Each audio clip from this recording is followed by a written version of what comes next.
नमस्कार दोस्तों, आज हम पढ़ेंगे जिद्दू कृष्णमूर्ति जी की वार्ताओं का संग्रह ईश्वर क्या है का 5वां चैप्टर। चलिए शुरू करते हैं। धार्मिक मन उस मन से पूर्णतः भिन्न है जो धर्म में विश्वास रखता है। धार्मिक मन समाज की संस्कृति से मनोवैज्ञानिक स्तर पर स्वतंत्र होता है। यह विश्वास के किसी भी रूप, अनुभव या स्व अभिव्यक्ति की किसी भी प्रकार की मांग से भी मुक्त होता है।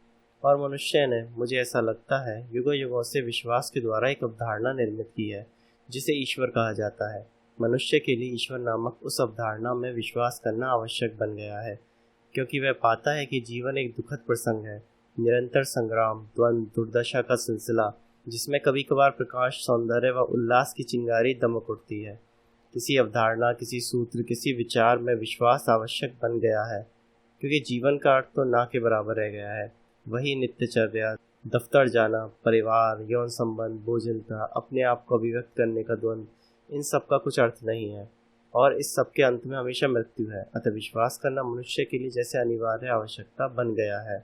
किसी स्थान विशेष की जलवायु के अनुसार इन विचारों और सूत्रों के आविष्कारकों की बौद्धिक सामर्थ्य के अनुरूप ईश्वर, उद्धारक, दिव्यात्मा की अवधारणा आकार लेती रही है और इसके द्वारा मनुष्य परमानंद की अवस्था, सत्य, कभी विचलित न होने वाली मनोदशा के यथार्थ तक पहुंचने का हमेशा प्रयास करता रहा है। इस प्रकार उसने एक लक्ष्य को मान्य कर लिया है और उसके प्रयत्न उसी दिशा में रहे हैं। इन विचारों और अवधारणाओं के रचयिता कोई न कोई व्यवस्था या मार्ग निर्धारित कर गए हैं जिसका उस परम यथार्थ तक पहुंचने के लिए अनुसरण करना होगा। और मनुष्य ने अपने मन को सताया है, अनुशासन के द्वारा, नियंत्रण के द्वारा, आत्मदमन के द्वारा, संयम और तप के द्वारा, और उस यथार्थ तक पहुंचने के लिए वह अलग अलग रास्ते इजाद करता रहा है। एशिया में उस यथार्थ तक ले जाने वाले बहुत से तथाकथित मार्ग हैं जो रुझानों और परिस्थितियों के हिसाब से बने हैं, और इन मार्गों का अनुसरण उस यथार्थ तक पहुंचा देगा जिसका मापन मनुष्य द्वारा, विचार द्वारा किया जाना संभव नहीं है। पश्चिम में केवल एक ही उद्धारक है और केवल उसी के माध्यम से परम को उपलब्ध किया जा सकेगा। पूर्व और पश्चिम की सभी व्यवस्थाओं में सतत नियंत्रण, पुरोहितों और धर्म ग्रंथों द्वारा जो हिंसा का सार तत्व है, ऐसी बातों द्वारा बनाए गए ढांचे में लगातार मन को तोड़ मरोड़ कर बिठाया जाना निहित है ताकि वह उसी के हिसाब से चले। वह हिंसा न केवल यौन सुख के त्याग में है, अपितु हर प्रकार की इच्छा, हर तरह की सुंदरता के नकार में, निग्रह में, किसी पूर्व निर्धारित ढांचे के अनुरूप बनने में भी है। वे कुछ तरह के चमत्कार करते रहे हैं, किंतु चमत्कार कर लेना तो सबसे आसान बातों में से एक है, चाहे वह पश्चिम में हो या पूर्व में। और जिन्होंने ये चमत्कारी शक्तियाँ प्राप्त कर ली हैं, उन्हें संतों के रूप में प्रतिष्ठित कर दिया जाता है। उन्होंने इस दिशा में कीर्तिमान स्थापित कर लिए हैं कि वे पूरी तरह उस ढांचे के अनुरूप बन चुके हैं। वह ढांचा ही उनके रोज के जीवन में प्रकट हो रहा है। उनमें विनम्रता तो है ही नहीं, क्योंकि विनम्रता का बाहर से दिखावा नहीं हो सकता। लंगोटी या चोगा धारण कर लेना विनम्रता का सूचक कतई नहीं है। किसी भी अन्य सद्गुण की तरह विनम्रता तो क्षण प्रतिक्षण होती है। इसे हिसाब लगाकर किसी निर्धारित ढांचे के रूप में स्थापित नहीं किया जा सकता जिसका अनुसरण होता रहे, किंतु मनुष्य युगों युगों से यही करता आया है। किसी मूल प्रवर्तक ने यथार्थ कहा जाने वाला कोई अनुभव कर लेने के उपरांत किसी प्रकार की व्यवस्था, विधि, मार्ग का प्रतिपादन कर दिया और बाकी दुनिया उसका अनुसरण करने लगी। उसके शिष्यों ने चतुर प्रचार के माध्यम से मनुष्य के मन को दास बना लेने के धूर्त तरीकों के द्वारा धर्मस्थलों, मतवादों और कर्मकांडों की स्थापना कर ली और मनुष्य उस सब में फंसा हुआ है। और हर उस मनुष्य को जो भी उसे पाना चाहता है, जिसकी तलाश मन को सदा से रही है, उसको उस परम सौंदर्य तक पहुंचने के लिए किसी न किसी तरह की तोड़ मरोड़, दमन, किसी न किसी यातना से गुजरना ही पड़ेगा, ऐसा मान लिया जाता है। और इस तरह बौद्धिक रूप से इस सब का बेतुकापन तो दिखता है। बौद्धिक व शाब्दिक स्तर पर विश्वास मात्र की व्यर्थता, किसी भी विचारधारा की मूर्ता नजर आती है। बुद्धिगत स्तर पर मन इस सब को बकवास कहकर परे फेंक सकता है, लेकिन अंदरूनी तौर पर कहीं गहरे में यह तलाश हमेशा बनी रहती है, जो कर्मकांडों के, रूढ़ियों के, विश्वासों के उद्धारकों से परे है, जो उन सब प्रणालियों से परे है जिन्हें जाहिर तौर पर मनुष्य ने ही इजाद किया है। व्यक्ति यह देख पाता है कि उसके उद्धारक, उसके ईश्वर आविष्कार कल्पना भर है और उन्हें अपेक्षाकृत सरलता से अमान्य किया जा सकता है, और आधुनिक मनुष्य ऐसा कर भी रहा है। मुझे नहीं मालूम कि हम आधुनिक शब्द क्यों प्रयोग करते हैं। मनुष्य तो पीढ़ी दर पीढ़ी वैसा ही रहा है जैसा कि वह आज है, और आज का माहौल कुछ ऐसा है कि वह पुरोहित विश्वास, धार्मिक रूढ़ियों के सत्ता प्रमाण की अवधारणा को ही सिरे से नकार रहा है। उसके लिए ईश्वर मर गया है। उसकी जवान मौत हुई है। अब चूंकि न ईश्वर है न विश्वास है, तो ठेठ दैहिक सुख, भौतिक संतुष्टि और विकसित समाज की अवधारणा ही शेष रही है। मनुष्य केवल आज के लिए जी रहा है। उसने समस्त धार्मिक संकल्पना को नकार दिया है। शुरुआत किसी भी संगठित धर्म के बाह्य ईश्वरों को उनके पुरोहितों सहित नकार देने से होती है। इन्हें पूरी तरह से नकारा जाना जरूरी है, क्योंकि इनकी कोई उपयोगिता नहीं है। इन्होंने युद्धों को जन्म दिया है, लोगों को बांटा है, फिर चाहे वह यहूदी धर्म हो, हिंदू धर्म हो, ईसाई धर्म हो या इस्लाम हो, इन सब ने मनुष्य को विनष्ट किया है, उसे विभाजित किया है। ये युद्ध और हिंसा के प्रमुख कारणों में से एक है। यह सब देखकर व्यक्ति इसे नकार देता है, इसे बचकाना अपरिपक्व समझते हुए एक तरफ हटा देता है। बौद्धिक रूप से यह बहुत आसानी से किया जा सकता है। इस संसार में रहते हुए गिरजों की, मंदिरों की शोषक पद्धतियों को देखते हुए इन्हें नकारने के अलावा कोई कर ही कह सकता है। किंतु मनोवैज्ञानिक स्तर पर विश्वास से तलाश करने से मुक्त हो पाना अपेक्षाकृत बहुत अधिक कठिन है। हम सब ऐसा कुछ खोज लेना चाहते हैं जो मनुष्य द्वारा अनछुआ धूर्त विचार से अछूता हो, कुछ ऐसा जो सामुदायिक, बुद्धिवादी या सांस्कृतिक समाज द्वारा दूषित ना हो, जिसे तर्क ध्वस्त ना कर सके। हम सब कहीं गहरे में इसे ढूंढते हैं, क्योंकि यह जीवन तो एक कष्ट साध्य उपक्रम, एक संग्राम, एक दुर्गति, एक लगी बंदी दिनचर्या बनकर रह गया है। किसी में स्वयं को शब्दों में या चित्र बनाकर या शिल्प रचकर अथवा संगीत के माध्यम से अभिव्यक्त करने की क्षमता हो सकती है, लेकिन वह भी निस्सार हो जाता है। जिंदगी जैसी कि यह अब है बिल्कुल खाली खाली है, और हम इसे संगीत और साहित्य से, मनोविनोद से, मनोरंजन से, विचारों तथा जानकारी से भरने का प्रयास करते हैं। लेकिन जब कोई इस संबंध में थोड़ा विस्तार में जाता है तो उसे पता चलता है कि व्यक्ति कितना खोखला है, उसका पूरा का पूरा अस्तित्व कितना छिचला है। किसी के पास चाहे जितनी उपाधियां, संपदाएं और क्षमताएं क्यों ना हो, जीवन होता है और उसका एहसास हो जाने पर हम इसे भर लेना चाहते हैं। हम ढूंढते रहते हैं, न सिर्फ इस खालीपन को भरने के तरीके और साधन तलाशते रहते हैं, बल्कि ऐसा भी कुछ खोज लेना चाहते हैं जिसकी था मनुष्य नहीं पा सकता है। कुछ लोग तो मादक द्रव्य लेने लगते हैं। वे एलएसडी या चेतना के विस्तार का आभास देने वाले विभ्रमकारी द्रव्यों के विविध प्रकारों में से कुछ न कुछ ले लेते हैं, और उस दशा में व्यक्ति को कुछ खास तरह की अवस्थाएं उपलब्ध या अनुभूत होती हैं, क्योंकि मस्तिष्क में एक किस्म की संवेदन क्षमता का संचार हो जाता है। लेकिन ये सब रासायनिक परिणाम होते हैं, विजातीय बाह्य कारकों द्वारा लाए गए प्रभाव होते हैं। व्यक्ति इसी आस में ये मादक द्रव्य लेता है, तब भीतर उसे ये अनुभव होते हैं। ठीक वैसे ही जिस प्रकार किसी के कुछ विश्वास होते हैं और उन्हीं विश्वासों के अनुरूप उसे अनुभव होते हैं, ये मिलती जुलती प्रक्रियाएं ही हैं, दोनों ही एक सा अनुभव लाती हैं। तो भी मनुष्य विश्वास में पुनः खो जाता है। विश्वास के मादक द्रव्य में या फिर किसी रासायनिक मादक द्रव्य के विश्वास में वह अपरिहार्य रूप से अपने विचारों का बंदी बना रहता है, और जब कोई यह सब स्पष्टता से देख लेता है तो इससे परे हटा देता है। तात्पर्य यह है कि वह किसी भी विश्वास से पूर्णतः मुक्त हो जाता है। इसका यह अर्थ नहीं है कि वह अज्ञेयवादी बन जाता है अथवा तूर्दर्शी या कटु हो जाता है, बल्कि होता यह है कि आप देखते हैं कि विश्वास की प्रकृति क्या है और क्यों वह असाधारण रूप से महत्वपूर्ण बन गया है। इसलिए बन गया है क्योंकि हम डरे हुए हैं। मूल कारण यही है। वह न केवल जीवन में रोज रोज पिसते रहने का भय, कुछ न कुछ ना बन पाने का भय, इस सब में अत्यधिक भय निर्मित होता है और व्यक्ति इसे बर्दाश्त करने लग जाता है, बल्कि इसी भय के चलते विश्वास इतना महत्वपूर्ण बन गया है। जिंदगी के तमाम खालीपन को साफ देख पाने पर भी विश्वास को हम पकड़े रहते हैं। यद्यपि कोई विश्वास की बाह्य सत्ता को त्याग सकता है, संसार भर में पुरोहितों द्वारा आविष्कृत विश्वासों को छोड़ सकता है, लेकिन उस असाधारण तत्व को पा लेने, उस तक पहुंचने के लिए जिसे मनुष्य निरंतर जाने कब से खोजता आ रहा है, वह खुद ही अपने विश्वास कर लेता है। इस तरह तलाश जारी रहती है। इस तलाश की प्रकृति, इसकी संरचना एकदम स्पष्ट है। व्यक्ति आखिर यह तलाश करता ही क्यों है? अनिवार्यतः इसके पीछे स्वार्थ ही है। प्रबुद्ध स्वार्थ सही, किंतु है तो स्वार्थी, क्योंकि व्यक्ति कहता है जीवन बहुत दिखावटी, खोखला, उबाऊ, मूर्खतापूर्ण है, इससे हटकर कुछ और भी होना तो चाहिए। तो मैं उस मंदिर में या उस चर्च में या फला जगह जाऊंगा, और तब वह उस सब को भी छोड़ देता है और गहराई से खोज शुरू करता है। लेकिन यह खोज, यह तलाश किसी भी रूप में हो, मनोवैज्ञानिक रूप से एक बाधा बन जाती है।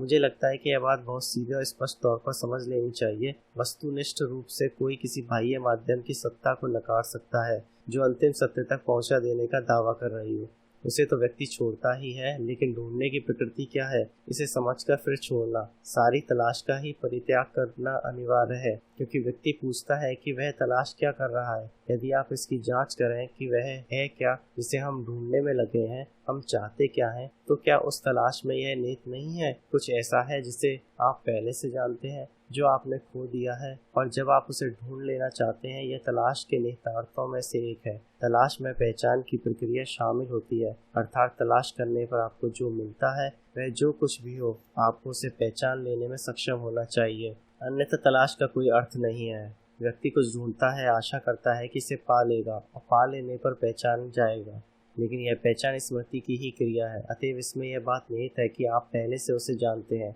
आप पहले से ही उसकी एक झलक पा चुके हैं, या आप सभी संगठित धर्मों के भारी प्रचार से सघन रूप से संस्कारित हैं और इसलिए आपने उस अवस्था में स्वयं को सम्मोहित कर लिया है। तो जब आप तलाश रहे हैं तो पहले से ही आपकी एक अवधारणा है, एक ख्याल है कि आप क्या तलाश रहे हैं, और जब आप उसे पा लेते हैं तो मतलब यह होता है कि आप उसे जानते ही थे, अन्यथा आप उसे पहचान कैसे पाते। इस कारण से वह सत्य है ही नहीं। अतः आवश्यकता मन की उस स्थिति को पाने की है जो सारी तलाश समस्त विश्वास से मुक्त हो, बिना कटु हुए, बिना अवरुद्ध हुए। क्योंकि हमारी सोच का रुझान यह होता है कि यदि हम निरंतर खोजेंगे नहीं, प्रयत्न नहीं करेंगे, संघर्ष नहीं करेंगे, पीछे नहीं पड़ेंगे तो मुरझा जाएंगे, बिखर जाएंगे। मुझे नहीं मालूम कि हमें मुरझाना क्यों नहीं चाहिए। जैसे कि अब हम ना मुरझा रहे हो। व्यक्ति मुरझाता ही है जब वह मरता है, तब जब वह बूढ़ा होता जाता है, जब भौतिक देह का अवसान होता है। हमारा जीवन ही मुरझाने की प्रक्रिया है, क्योंकि इसमें रोज के जीवन में हम अनुकरण करते हैं, नकल करते हैं, पीछे चलते हैं, आज्ञा मानते हैं, जो मुरझाने के ही ढंग है। अतः जो अब विश्वास के किसी रूप में, किसी स्वनिर्मित विश्वास में नहीं फंसा हुआ है, ढूंढने में नहीं लगा है, जो कुछ भी तलाश नहीं कर रहा है, हालांकि यह बात कुछ अधिक मुश्किल है, ऐसा मन अत्यधिक जीवंत होता है। सत्य तो क्षण प्रति क्षण है, सदाचार की तरह, सौंदर्य की तरह। यह कुछ ऐसा है जिसमें निरंतरता नहीं होती। जिसमें निरंतरता है वह तो समय की उपज है, और समय विचार है। यह देखते हुए कि मनुष्य ने अपने साथ क्या क्या किया है, कैसे उसने स्वयं को यातनाएं दी है, कठोर बनाया है, राष्ट्रवादी बनकर मनोरंजन के किसी भी रूप में अपने आप को भुलाकर, चाहे साहित्य अथवा इस या उस तरह से, अपने जीवन के सारे ढर्रे को देखते हुए वह स्वयं से पूछता है, क्या इस सब से होकर उसे गुजरना ही होगा? आप इस प्रश्न को समझ रहे हैं? क्या मनुष्य के लिए इस प्रक्रिया से कदम दर कदम गुजरना जरूरी है? पहले तो विश्वास को छोड़ना, यदि आप जरा भी सतर्क हैं। फिर किसी भी तरह की तलाश को छोड़ देना, मन को यातना देना बंद करना, अति सेवन का त्याग। यह देखते हुए कि मनुष्य ने जिसे वह यथार्थ कहता है उसे पाने के लिए अपने साथ क्या क्या किया है।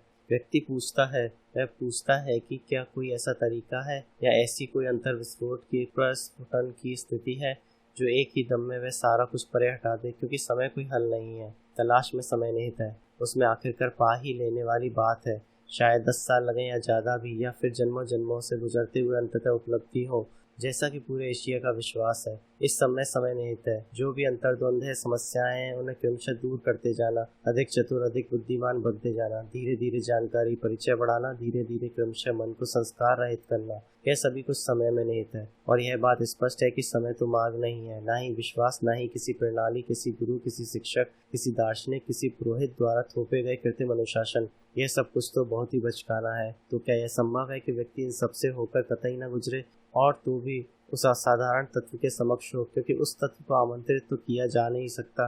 कृपया सीधे सरल तथ्य को समझ लें, उसे निमंत्रित नहीं किया जा सकता, ढूंढा नहीं जा सकता, क्योंकि उस असीम अनंत को इस लघु गृह में, इस छोटे से कमरे में, भले ही यह साफ सुथरा हो, आमंत्रित नहीं किया जा सकता है। क्योंकि हमारा मन अत्यंत मूढ़ है, क्षुद्र है, हमारी भावनाएं बिल्कुल निम्न स्तरीय हैं, जीने के हमारे ढंग एकदम दिग्भ्रमित है, उसे आमंत्रित नहीं कर सकते हैं। आमंत्रित करना हो तो आपके लिए इसको जानना जरूरी है, और आप इसे जान नहीं सकते हैं। चाहे कोई भी ऐसा कहता रहे, जिस क्षण आप कहते हैं मैं जानता हूँ, आप नहीं जानते हैं। जैसे ही आप कहते हैं कि आपने इसे पा लिया है, आपने इसे नहीं पाया होता है। यदि आप कहते हैं कि आपने इसका अनुभव कर लिया है, आपने कभी इसका अनुभव नहीं किया है। ये सब तो दूसरे का शोषण करने के धूर्त तरीके हैं, चाहे वह दूसरा व्यक्ति आपका मित्र हो या शत्रु। यह सब देखते हुए औपचारिक तौर पर नहीं, अपितु प्रतिदिन के जीवन में, अपनी दैनंदिन गतिविधियों में, जब आप लेखनी उठाते हैं, जब आप बातें करते हैं, जब सैर सवारी के लिए बाहर जाते हैं, जब बागों में अकेले टहल रहे होते हैं, इस सब को एक ही नज़र में देखकर इसके लिए कई ग्रंथ पढ़ने की दरकार नहीं है। आप एक ही दृष्टि में एकदम सारी बात समझ सकते हैं, और वस्तुतः आप इसे समग्रता में केवल तभी समझ पाते हैं जब आप स्वयं को जानने लगते हैं। जैसे आप हैं, ठीक वैसा ही स्वयं को जानते हैं, सीधे तौर पर समग्र मनुष्य के परिणाम के रूप में। फिर चाहे आप हिंदू हो, मुसलमान हो, ईसाई हो या कुछ और हो, तभी ऐसा होता है। जब आप मनुष्य के प्रयत्नों, उसके छलावों, उसके पाखंडों, उसकी पाशविकता, उसकी तलाश की सारी बनावट को समझ लेते हैं, और व्यक्ति यह पूछता है, क्या बिना इसे आमंत्रित किए, बिना इसकी प्रतीक्षा किए, बिना ढूंढे, बिना खोजे से समझ पाना संभव है कि बस यह हो जाए जैसा कि आप खिड़की खुली और शीतल बयार आ जाए। आप उस बयार को बुलावा नहीं दे सकते, पर आपको खिड़की तो खुली रखनी ही होती है। इसका यह मतलब नहीं है कि हम प्रतीक्षा की अवस्था में होते हैं, वह तो धोखे का ही एक और रूप हुआ। इसका यह भी अर्थ नहीं है कि उसकी उपलब्धि के लिए भीतर एक खुलापन निर्मित करना चाहिए, वह भी तो विचार का ही एक अन्य प्रकार हुआ। लेकिन यदि तलाश में लगे बिना विश्वास का सहारा लिए बिना किसी ने स्वयं से यह पूछा है, तो यह पूछना ही खोज लेना है। पर हम पूछते नहीं हैं, हम चाहते हैं कि हमें बस बता दिया जाए। हमें हर बात संतुष्ट व प्रमाणित चाहिए। मूलभूत रूप से भीतर गहरे में हम हर प्रकार के बाह्य अथवा आंतरिक सत्ता प्रमाणने से कभी मुक्त होते ही नहीं है। ये हमारे मानस की संरचना के सर्वाधिक विचित्र लक्षणों में से एक है कि हम सभी चाहते हैं कि हमें बताया जाए। जो कुछ हमें बताया गया है हम उसी के परिणाम है। हमें जो बताया गया है वह हजारों सालों का प्रचार है। किसी प्राचीन ग्रंथ को या किसी वर्तमान अगुआ को या फिर वक्ता को प्रमाण मान लिया जाता है। किंतु यदि वस्तुतः भीतर गहरे में कोई समझ सकता प्रमाण को नकार देता है, तो उसका अर्थ यह होता है कि अब उसमें भय नहीं है। भय है, भय को देखना ही अभय है, क्योंकि सुख की तरह ही भय से भी हमारा कभी प्रत्यक्ष संपर्क नहीं होता। वास्तव में हम कभी भी भय के सीधे संपर्क में नहीं आते हैं। जिस तरह से आप किसी दरवाजे को, हाथ को, वृक्ष को छूते हुए उसके संपर्क में होते हैं, भय से हमारा संपर्क केवल भय की प्रतिमा के माध्यम से होता है जो हमने स्वतः बनाई है। हम सुख को केवल अर्ध सुखों के माध्यम से जानते हैं। हम कभी भी किसी चीज के साथ प्रत्यक्ष संपर्क में नहीं होते। मुझे नहीं मालूम कि कभी आपने ध्यान दिया है कि जब आप एक वृक्ष को छूते हैं, जैसा कि आप झुरमुट में टहलते हुए करते हैं, तो क्या आप उस वृक्ष को वस्तुतः छू रहे होते हैं या आपके और उस पेड़ के बीच कोई आवरण बना रहता है, हालांकि आप उसे छू रहे होते हैं। इसी तरह से भय के सीधे संपर्क में आने के लिए उसकी कोई प्रतिमा, कोई छवि नहीं होनी चाहिए, जिसका अर्थ है कि वास्तव में कल के भय की कोई स्मृति ही नहीं होनी चाहिए। तभी तो आप आज के वास्तविक भय के वास्तविक संपर्क में आ पाते हैं। तब यदि कल के भय की कोई स्मृति नहीं है, तो आपके पास इस क्षण के भय के साक्षात हेतु ऊर्जा होती है, और वर्तमान में संपर्क के लिए आपके पास अत्यधिक ऊर्जा होनी आवश्यक है। हम इस जीवंत ऊर्जा को, जो हम सभी में होती है, किसी छवि, किसी सूत्र, किसी सत्ता प्रमाणने में बर्बाद करते रहते हैं, और ऐसा ही हम सुख की खोज में लगे होकर किया करते हैं। सुख की दौड़ हमारे लिए बहुत महत्वपूर्ण होती है, और ऐसा माना जाता है कि सबसे बड़ा सुख ईश्वर है, और हो सकता है कि वह आपके संज्ञान में आने वाला भीषणतम तत्व हो, पर हमने इसकी परम तत्व की एक कल्पना कर रखी है। अतएव इस तक हम कभी नहीं आ पाते। यह ठीक उसी तरह है जैसे आप किसी सुख को कल भोगे सुख के रूप में पहले से ही पहचान रहे हो, और तब आप उस घटित होते अनुभव के, उस घटित होती अवस्था के वास्तविक संपर्क में कभी होते ही नहीं है। वह केवल कल की ही स्मृति होती है, जो वर्तमान को आवृत किए रहती है, ढके रहती है। तो यह सब देखते हुए क्या यह संभव है कि हम कुछ करें नहीं, प्रयत्न ना करें, ढूंढे नहीं, बिना कोई क्रिया किए, पूर्ण निषेध में हो, पूरी तरह रिक्त हो, क्योंकि समस्त क्रिया धारणा प्रवृत्ति का परिणाम है। यदि आपने कुछ करते समय स्वयं का अवलोकन किया हो, तो आपने देखा होगा कि वह किसी पूर्व विचार, किसी पूर्व धारणा, किसी पूर्व विस्मृति के कारण ही घटित होता है। उस विचार तथा उस क्रिया के बीच एक विभाजन होता है, एक अंतराल होता है, वह चाहे जितना लघु, चाहे जितना सूक्ष्म हो, और उस विभाजन के चलते द्वंद होता है। तो क्या मन पूरी तरह से खामोश हो सकता है कि वह ना सोच रहा हो, ना भयभीत हो, और इसलिए असाधारण रूप से सजीव व उत्कट हो? आप जानते हैं कि उत्कटता का आवेग का अंग्रेजी समानार्थी शब्द पैशन कई बार दुख भोग के अर्थ में भी प्रयुक्त होता है। ईसाइयों ने उस शब्द का प्रयोग दुख भोग के किन्हीं विशिष्ट रूपों को प्रतीक प्रदान करने हेतु किया है। हम इस शब्द का उन अर्थों में प्रयोग बिल्कुल नहीं कर रहे हैं। पूर्ण निषेध की इस अवस्था में उच्चतम प्रकार का आवेग होता है, और उस आवेग में स्वयं को पूरी तरह से छोड़ दिया जाना निहित है। इस प्रकार के संपूर्ण स्व परित्याग हेतु विराट संयम की आवश्यकता है। ऐसा संयम जो लोगों को सता रहे किसी पुरोहित की कठोरता नहीं है, उन संतों का संयम नहीं जिन्होंने स्वयं को यातनाएं दी हैं, जो संयमी बने बैठे हैं क्योंकि अपने मन को उन्होंने निशंस बना लिया है। संयम तो एक अद्भुत सादगी है, कपड़ों और खाने पीने की सादगी नहीं, अपितु आंतरिक सादापन। ऐसा संयम, ऐसा आवेग संपूर्ण निषेध का सर्वोत्तम प्रकार है, और संभवतः तब यदि आप सौभाग्यशाली हैं, भाग्य की वहाँ कोई भूमिका रहती नहीं, उस तत्व का अनामंत्रित बिना किसी बुलावे के आविर्भाव होता है, तब मन का प्रयत्नों में लगे रहने का सामर्थ्य समाप्त हो चुका होता है। उस स्थिति में आप जो चाहेंगे करेंगे, क्योंकि तब प्रेम विद्यमान होगा। ऐसा धार्मिक मन ना हो तो सच्चे समाज का सृजन हो नहीं सकता है, और सच्चे समाज का सृजन हमें करना ही होगा, जिसमें स्वार्थ की इस डरावनी गतिविधि के लिए कम से कम जगह हो। केवल ऐसे धार्मिक मन की उपस्थिति में ही शांति संभव है, बाह्य रूप से भी, अंतस में भी। धन्यवाद।